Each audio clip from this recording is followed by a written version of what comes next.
Today I'm going to show you how to install the C2004 Roto folding crank handle on the C2002 operator. Parts can be ordered at windowpartcenter.com. The folding handle attaches by a set screw. So to install, we need to make sure that the set screw is unscrewed a little bit so the handle is able to sit on the spline worm of the operator. This can be done using a flat-headed screwdriver. The screw does not need to be fully removed.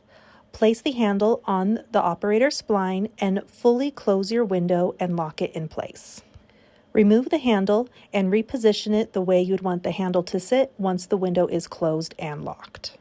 Next, take your flat-headed screwdriver and tighten down the set screw all the way down. Now you'll be able to fold the handle set down into place. If the handle sags down, remove it from the operator and reposition it on the worm spline and tighten the screw back down all the way.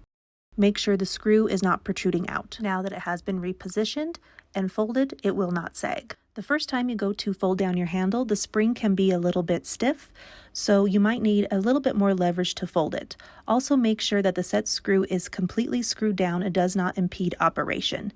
Then fold and unfold the handle a few times to loosen the spring. This needs to be done when the handle is installed on the operator. The set screw is not visible when the handle is in the folded position. To remove the handle, you will need to pull it up in the non-folded position to locate the set screw. This handle set also comes in the non-folding version, which is part number C2003. It is also installed by use of a set screw, and you screw it down or unscrew it with a flathead screwdriver to install it on the worm spline of the operator. All parts can be ordered on our website, windowpartcenter.com.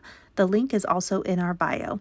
Thank you so much for watching. Please like and subscribe for more how-to videos for window and door repair and replacement parts.